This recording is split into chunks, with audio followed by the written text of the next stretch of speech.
How's it going, guys and geeks? Welcome back to the Geek Critique Show. My name is Dakota. I'm Jen. You said an accent. My name is Dakota. Really crappy Australian accent then. Okay. Show me what you got.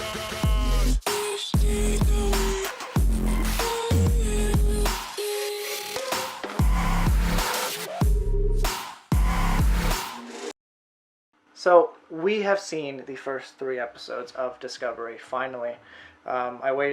We waited about a week and change to watch the first 2 episodes in their full.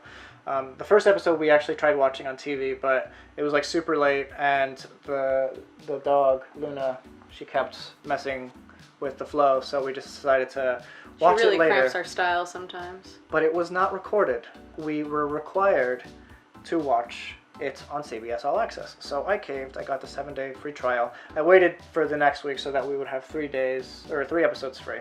Believe it or not, we enjoyed it. I really enjoyed it. But before we get into that, I think we should go into our weekly poll results for the question that we asked on Sunday. Which is the best Star Trek TV series, or which is your favorite? There was no competition. It really wasn't. The Next Generation just destroyed. Dominated. 54%. Yes. 54%. It literally leaves no room for competition. The original series came in second with 18%, and both Deep Space Nine and Voyager came out with 10%, and everything else, basically, the Enterprise series, the animated series, and the first 3 episodes of Discovery, only 8% of you guys said that is the best of Trek. And I think of those people, those are just the people who have seen Discovery only and are voting for the sake Based of on voting. that. Yeah, which is fine. If that's the only Star Trek you've seen, Do your thing. that's totally cool. We'll get into it. I know a lot of people are very upset with the new Star Trek series.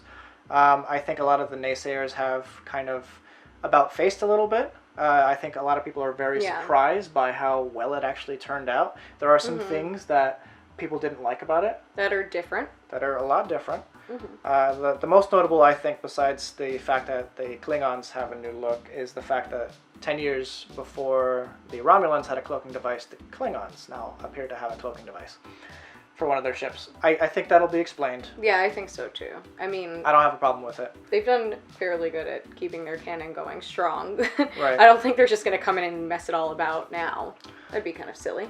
I think it's in good hands. I know a lot of people are wary of that, especially after the last 3 Star Trek movies. I actually liked the first 2 J.J. Abrams ones. I know a lot of people aren't gonna like that comment, so go ahead, dislike the video. It'll actually help us out with the algorithm. Anyway. Really? Yeah, it actually helps the algorithm, because any activity on a video is good activity according to the algorithm. They want you to interact. Hate us. Go for it. Do it. We love it. And I actually did not like Beyond, the yeah. latest one. A lot of people really love that one. I thought it was super corny. I think you're super corny. I know. Let's go into some of the answers that people actually gave us. Graf Fuller for The Next Generation, you said best stories, best characters, best captain, engage. Best Starfleet, big fan of Jean-Luc Picard, Worf, Data, LaForge, and even Will Wheaton's character. But I also missed the original series. 79 episodes was way too little for that series. Yeah, I agree. I think with the original series, the first 2 seasons were really strong, and the 3rd season just kind of fizzled out. It was just weird concepts and stuff. The original series is what made all of this possible, and it's why we're still talking about this today, 50-something years after the fact. Yeah. You know? Which is really incredible. Yeah, it is really incredible. Speaking of 50-plus years, The Next Generation came out 30 years ago, last week. It's celebrated its 30th anniversary, yeah. Oh, snap. Yeah. Okay. So that's really awesome. And you know what also came out 30 years ago? Princess Bride. So those two kind of celebrate with each other. That's pretty cool. Hills Above, you said Deep Space Nine was your favorite. There were story arcs and things had consequences. The other series usually had a weekly reset button. And that's also true, especially with The Next Generation. Like, crazy stuff would happen, and next week it would be totally fine. Blair Hoy, you said Voyager. I think Voyager was underrated and flew under the radar. It had some great story arcs. I've actually never seen any Voyager. Same. I need to fix that, obviously. Yan Donat, I always feel like I'm mispronouncing your name. You said, I love them all in different ways, not Enterprise specific. But if pushed, I would have to say the original series. To me, when it comes to the original series versus the Next Generation, it's a bit like asking which of my legs is my favorite. I need them both. Which of my legs is my favorite? My right leg. I was gonna say that. So let's talk about Discovery. Oh. What's happening? Oh no. Just knock them down. They fell already on us once today. Like, I'm over it. Be free. Be free.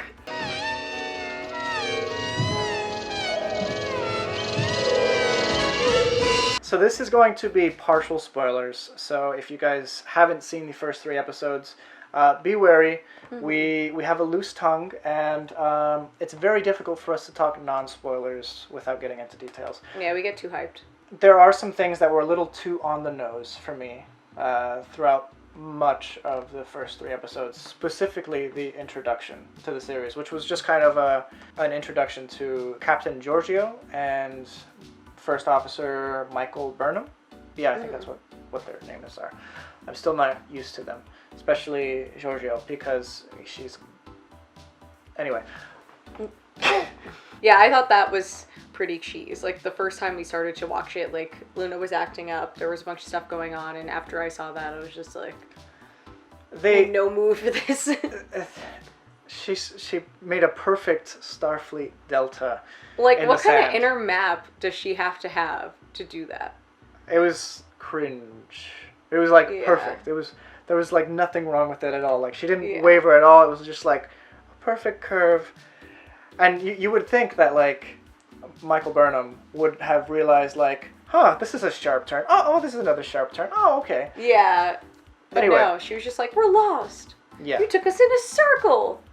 Like, you made several turns. I kind of like, I know this is another point of contention for people.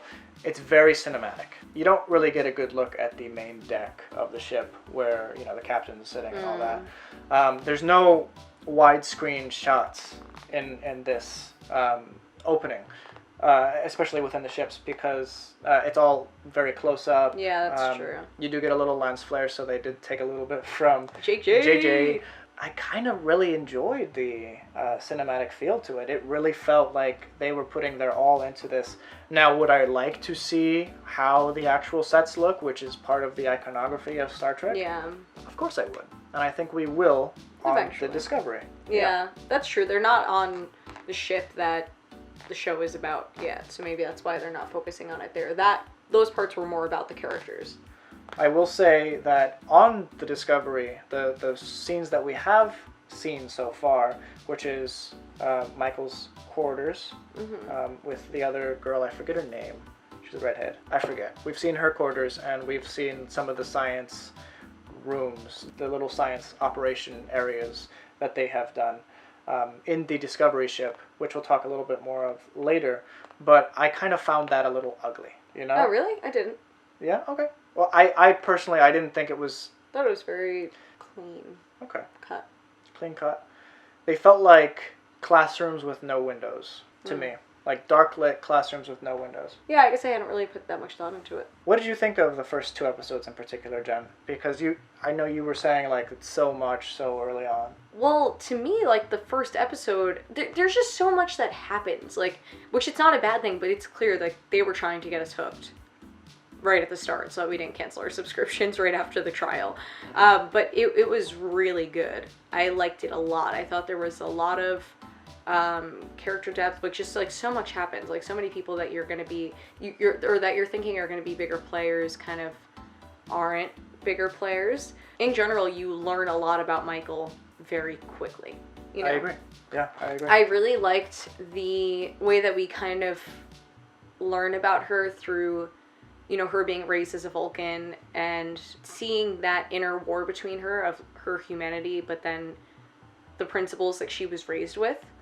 I thought that was really cool. And I feel like we're going to see a lot more of that, where she does exceptionally human things. Like, she seems to be under the mindset of, you know, I'm supposed to hold back my emotions and keep them all bottled up. but then she kind of uses facts to support her feelings, which is such a human thing to do. Like, people feel a certain way, and they build facts around the way that they feel, and try to make it seem purely logical, where that's not logical at all. So it's funny, as much as she would like to be a Vulcan, she really can't. It's interesting that she was basically adopted by Sarek, which is, I don't know if you know this, it's Spock's father.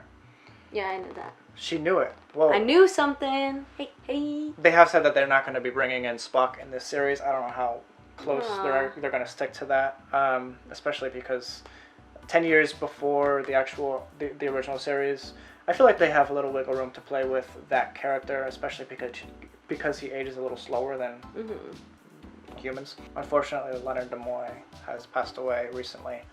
Yeah. So that's a little sad, but and I understand if they're trying to respect that character and like keep him at a distance. Yeah. I think they did a really good job of reintroducing certain concepts like the mind meld and the Vulcan grip. Yeah, that was really cool. I think all that was done really well. I thought that was done really smoothly. Like, you understood, like, this is something specific to this race of being. I have a question, though. Yeah. How long with the Vulcan grip do people usually, like, pass out for? Because what's-her-face, like, just popped right back up. I don't think she did it correctly. I think because she's not a Vulcan, it wasn't Full on? full on, yeah. Can I learn how to do that to you? In real life, I do not think so. Sometimes I wish I could just, like, let him pass out and then I can do whatever I want for a little bit. He can just sleep.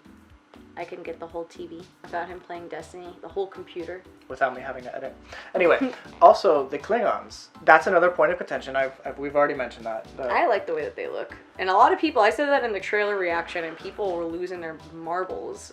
I get it, it's different, but I think they look better. It's one of those things, like, had this been introduced, if you were to look at the Klingons from the original series, which didn't look anything like the Klingons of the Next Generation, and then you also put that side by side with the Klingons from Star Trek Beyond as well as Star Trek Discovery, they all kind of look a little different. And I would say that if you were to have voted back in '66, or again when Star Trek The Next Generation started airing, I think people would have said, oh, the ones from Discovery look the best. That's my opinion. I feel like if that were the way they looked in the '80s, that it would have flown really well.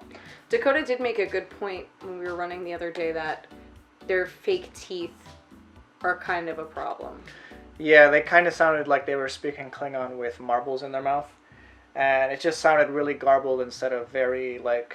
It didn't sound curt at all, but... yeah, it did kind of have, like, a... sloshing around. Yeah, feel. So, that... I mean, I'm no expert in Klingon. I don't know how to speak the language. But I did notice that was kind of an issue. That said, everything about them, I really liked. I really thought their outfits, their attire. Yeah, that was incredible. The 24 clans and all that. That was really cool. Their ship, too, was really awesome. Yeah, they really did a good job with set design in that respect. I love the regalia that they were wearing, the armor. With the spikes, the jeweled spikes. I thought that was really cool. Even like the cry that they sent up when one of their fallen had died, that was really cool. That kind of gave me chills. It made you laugh, but I didn't know what was going on, and all of a sudden they're all just like, ah! And I just started... For those who don't know, they're calling out to their ancestors in the afterlife to let them know that this guy's coming. Which is really cool, and I liked it a lot. But it just made me laugh because imagine just being at a funeral and everyone just starts like, ah! It was a great showcase of Trek lore. I feel like the first 2 episodes were a great showcase of Trek lore, but yes, a lot happened, and it was kind of like it reminded me a little bit of the 2-part Battlestar Galactica opening, in the sense that they were introducing so many different concepts and individuals, but in this 2-part thing, we only really got introduced to 3 people. Yeah, that's true. Michelle Yeoh's character, the first officer, and Saru. Yeah. What did you think about Saru, the alien whose species is kind of groomed to know when death is coming? I thought that was a really interesting concept, and overall, I like his character a lot. His mouth annoys the crap out of me. His ears look like seashells, and I enjoy them. But yeah, I liked that, you know, he kind of said that, like, I'm basically bred to know my one instinct is when death is coming, and it's coming. That was really cool, but overall, I like his judgment, and I think he's exceptionally rational, and I think he makes an excellent first officer. Like, I think he actually fits in the chair better than Michael, just because he's just a lot more sound. He has a lot more sound reasoning. A lot more rational. I like the little tendrils that come out of the side Yeah, of when his he's back scared. Whenever he senses anything that's like a disturbance, you know? A disturbance in the force. Ah, this puppy. We are being welcomed by Luna. But yeah, no, I liked that a lot. I liked how blunt he was with Michael. Because, you know, you think about it, like, usually in reunions and stuff like that, you kind of want the characters to just kind of rekindle their friendship and let bygones be bygones. Hey, no biting me. On an unrelated note, Luna's toy, Phasma. I'm reading the Phasma book currently, and I'm getting more and more frustrated with it the further I go into it. Let's not squeak that. Currently. Just because it's less of a Star Wars book and more of a Dune book. Back on track, Saru's pretty cool. I like him a lot. Like you said, I think he is he would make a good first officer. We have to see more of him. He has a lot of sound reasoning and judgment. Yeah. Even more sound, I guess, than, you know, the Vulcan. Or the faux Vulcan, I should say. Faux Vulcan. And I thought it was interesting, too, you know, when Michael apologizes to him, he really doesn't take it easy on her. Like, he kind of let her have it. But then later on, he didn't let his personal feelings get in the way of recommending her to go on the mission. So it just overall shows that he's a lot more in control of his emotions than even she seems to be. Right. Which is interesting. Seeing as she was raised Vulcan. Like, she really... I wonder, like, how emotionally out of control she would be if she wasn't raised Vulcan. Like, she would just be all over the place. Now, she has a history with the Klingons. Yeah, so that's why she's extra irrational.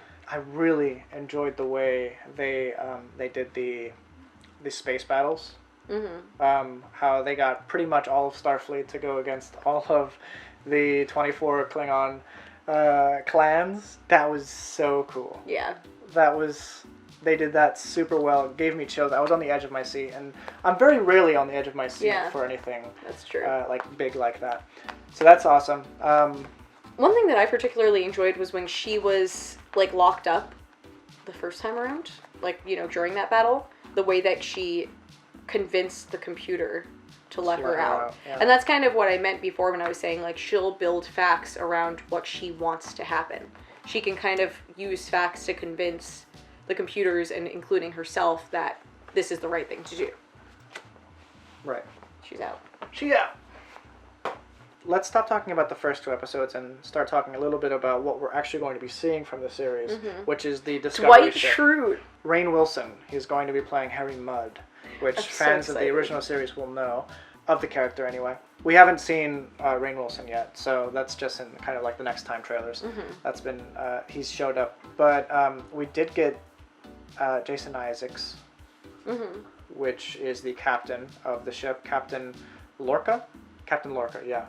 I feel like that episode in general, I thought it was really good, but I feel like there were some key questions that Michael should have asked of him. He just seems overall evil to me, maybe because of other roles he's done, but even the scene that alluded to him having an affair with that other girl, I don't know, I just feel like he's not telling the whole truth. Well, he's definitely not telling the whole truth. Yeah, he just seems evil. Like he does have an ulterior motive. Let's talk about the purpose of Discovery, which is the new ship that the show is going to be, taking place on. It's an interesting concept. It's a science ship, and there are corridors for at least 300 different separate science experiments that'll go on in this show. We see some interesting stuff when Michael first gets there, like when she's in her quarters, like water starts to float, and there's no explanation to that. We see the monster thing on the USS Glenn. Yeah.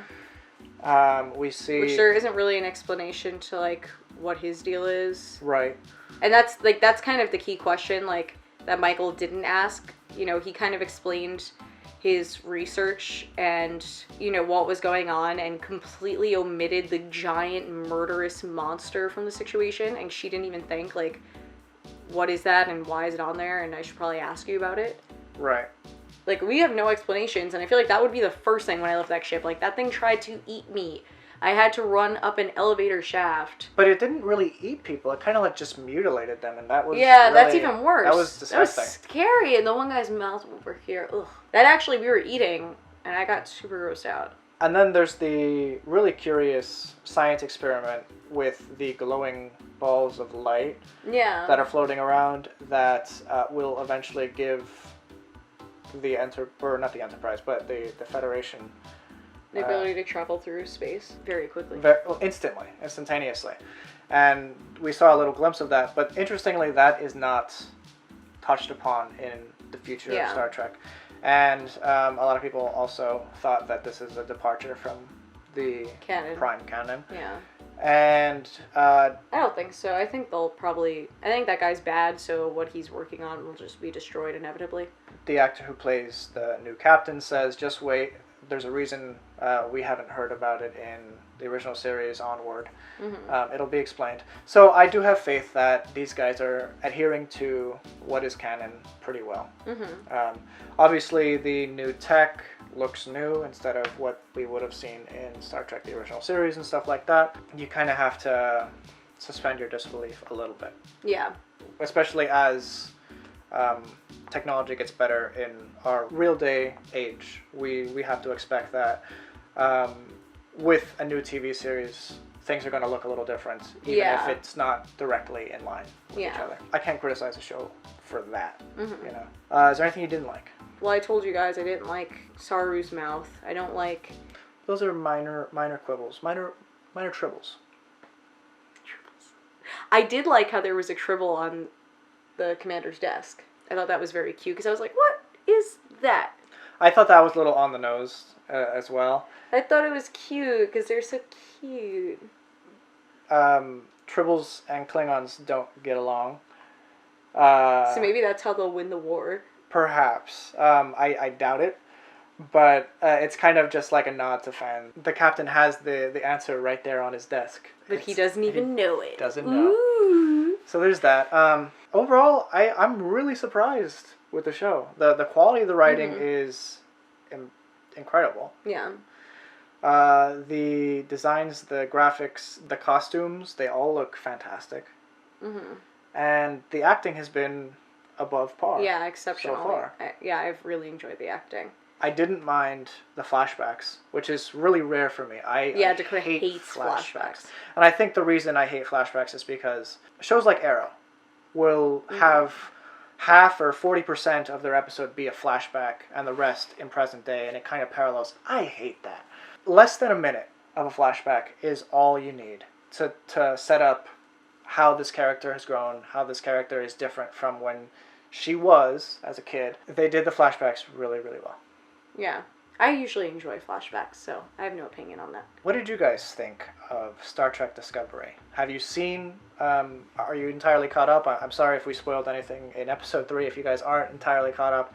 But we decided we were going to just go all out and talk about it. Mm-hmm. We're going to go tribbles deep. I think, I really do, I'm wary about the new captain, Lorca. He's obviously like the ends justify the means kind of guy. He just seems pure evil. Like, he'll, like, risk the whole crew just for whatever he wants. And I think that's something... I think what Michael did in the first episode doesn't sum up her character as a whole. You know, and I think he's trying to exploit the worst of her and get that out. Because that's all he knows about her is the worst parts of her. So, the fact that he admires her for that, not a good thing. Right. Oh, that's interesting. I didn't think about that. Yeah. So that's food for thought. What do you guys think? One thing, I'm not a very good artist.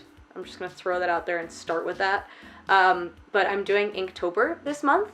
And for the second day, I'm doing Jake Parker's, the original Inktober. For the second day, the prompt was divided. So I decided to draw a picture of Michael Burnham, divided between kind of, to me, when she's a prisoner, she's showing all of her humanity, you know, whereas then, like, the Vulcan half of her, she's completely reserved and in control. She's repressed her humanity. Yeah, she's repressed her humanity. So I thought she's kind of divided between what she was raised to be and who she actually is as a person. And I think that's a very interesting concept, so that's what I drew. So we'll show that to you guys. And I'm not currently posting my other Inktober's. I'm just going through the month doing, like, some movies and, like, show scenes with the prompts. If you guys want to see them, let me know where I should be posting them, because I don't really have an Instagram account for that. I could do Twitter, but if anybody wants to see it, if not, I totally get it. But yeah, so or we'll that's do that. a video at the end of the month, whatever. Yeah, whatever. If you guys are interested. If not, don't sweat it. I'm new. Are you guys sold on CBS All Access? Is it worth it? Click that video right there if you haven't already watched it. And thank you so much for watching our discussion of the first 3 episodes of Star Trek Discovery. If you like this video, please like it, or dislike it, who knows. Show us attention. Show us We love it. interaction. Thanks, guys. Bye. Bye.